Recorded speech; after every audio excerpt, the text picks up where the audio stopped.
नमस्कार। डामर तंत्र रहस्य में आप सभी का हार्दिक स्वागत है।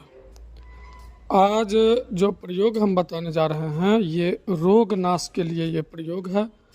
और एक साधक ही कमेंट में लिखा था कि रोग नाश के लिए कोई प्रयोग बताएं।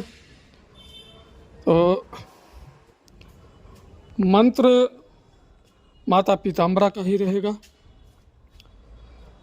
ओम ह्लीं ओम, ओम ह्लीं ओम, इसका जाप कम से कम 1.25 लाख करें और दाएं यानी राइट हैंड को ऊपर उठाएं। इस तरीके से उठाना है राइट हैंड को कि कुछ जैसे हम मांग रहे हों किसी से, और ऊपर, सामने नहीं, ऊपर की तरफ उठाना है। ओम ह्लीं ओम, ओम ह्लीं ओम, ओम ह्लीं ओम, इसका जाप करना है। और इसका कम से कम 1.25 लाख जाप होगा। अनुष्ठान की कृष्ण पक्ष की अष्टमी से इसका अनुष्ठान आप कर सकते हैं, या चतुर्दशी, कृष्ण पक्ष की ही चतुर्दशी से इसका अनुष्ठान आप कर सकते हैं। चूँकि रोग नाश के लिए है इसलिए। और इसका दशांश जो है ओम ह्लीं ओम स्वाहा ऐसे बोल करके दशांश हवन भी करना है। हवन में बिल्कुल कटौती नहीं करना है। और जो नए साधक हैं या जो साधना जिन्होंने कभी किया ही नहीं है, तो उनके लिए थोड़ा बहुत मैं यहाँ पर अनुष्ठान का विधि जो है भी बता देता हूँ। सर्वप्रथम पीतोपचार से पूजन होगा, ये दिमाग में नोट कर लें। कोई भी, जैसे फूल पीला, अक्षत पीला, आसन पीला, कलश का जो नारियल हम बिठाएंगे वो भी पीला। जटा को उतार दें और नारियल को पूर्ण रूप से हल्दी का पेस्ट चढ़ा दें उसके ऊपर, पूर्ण रूप से पीला कर दें उसको। और हल्दी की ही माला पर जप होगा। और पश्चिमाभिमुख होकर के अगर जाप कर सकते हैं तो अति उत्तम, नहीं तो पूर्वाभिमुख होकर के जाप करेंगे। इसमें पश्चिमाभिमुख होकर के यदि जाप करते हैं तो ज़्यादा लाभ मिलेगा। और हवन में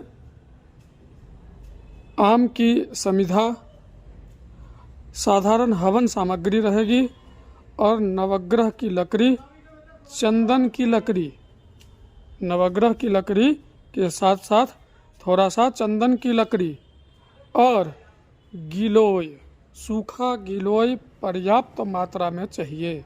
मेरे साधारण हवन सामग्री अगर नहीं भी है तो भी चलेगा। नवग्रह की लकड़ी, काला तिल, घी, वो भी शुद्ध घी चाहिए।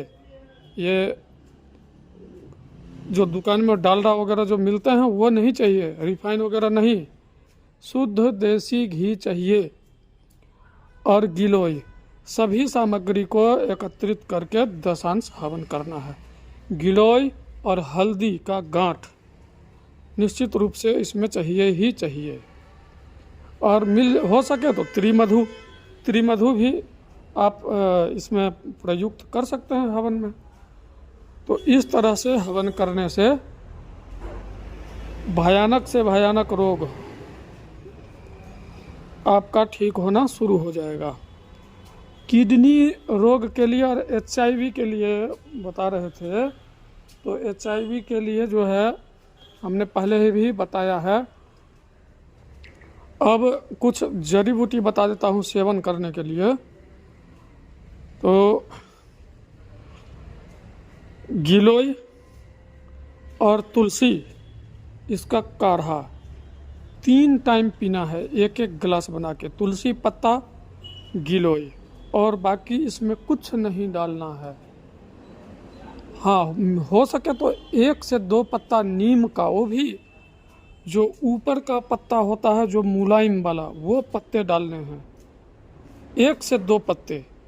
इससे ज़्यादा और कुछ नहीं डालना है। ये 3 टाइम पिलाओ रोगी को और आप 15 दिन में इसका फ़र्क देखेंगे। और किडनी वालों के लिए बता देते हैं, ये तो था HIV वालों के लिए।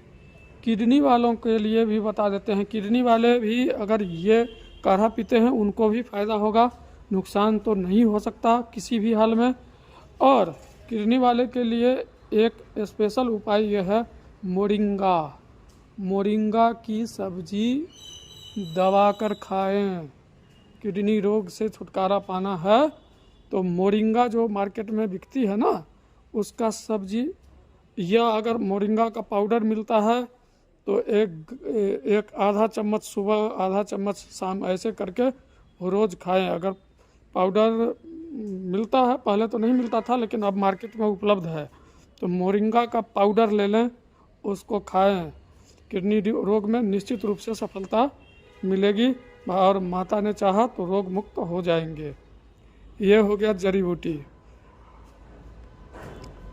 और अब यहाँ अस्थमा और दम्मा पेशेंट वालों के लिए भी एक छोटा सा उपाय बताते हैं। जैसे शाम में दही जमाया, शाम का जमाया हुआ दही सुबह में, उसमें 8-10 तुलसी का पत्ता धो करके डालो दही में और दही को तुलसी पत्ता सहित खा जाओ। ऐसे कम से कम महीना 15 दिन से कम में तो कोई फ़र्क ही नहीं बुझाए समझ में आएगा। कम से कम 15 दिन या महीना दिन तक लगातार इसका सेवन करेंगे तो निश्चित रूप से जो दम्मा का पेशेंट होगा उनको दम्मा में बहुत राहत मिलेगा। और साधारण अगर सर्दी खांसी है तो वो तो हफ्ता दिन में सब बलगम पूरा बाहर आ जाएगा, पूर्ण रूप से स्वस्थ हो जाएंगे। लेकिन दही बिल्कुल ताज़ी होनी चाहिए। ये नहीं कि 4 दिन पहले का जमाया हुआ है वो, नहीं, बिल्कुल नहीं चलेगा, फिर और बढ़ जाएगा खांसी। दही बिल्कुल ताज़ी होना चाहिए। जैसे शाम का सुबह में यूज करना है और सुबह का शाम में यूज करना है, ऐसे। तो ये रहा कुछ रोगों को ठीक करने का उपाय। और मुझसे संपर्क करने के लिए मेरा व्हाट्सएप नंबर है 8810436642। इस पर आप संपर्क कर सकते हैं। तब तक के लिए नमस्कार। जय माता पितामरा, जय गुरु।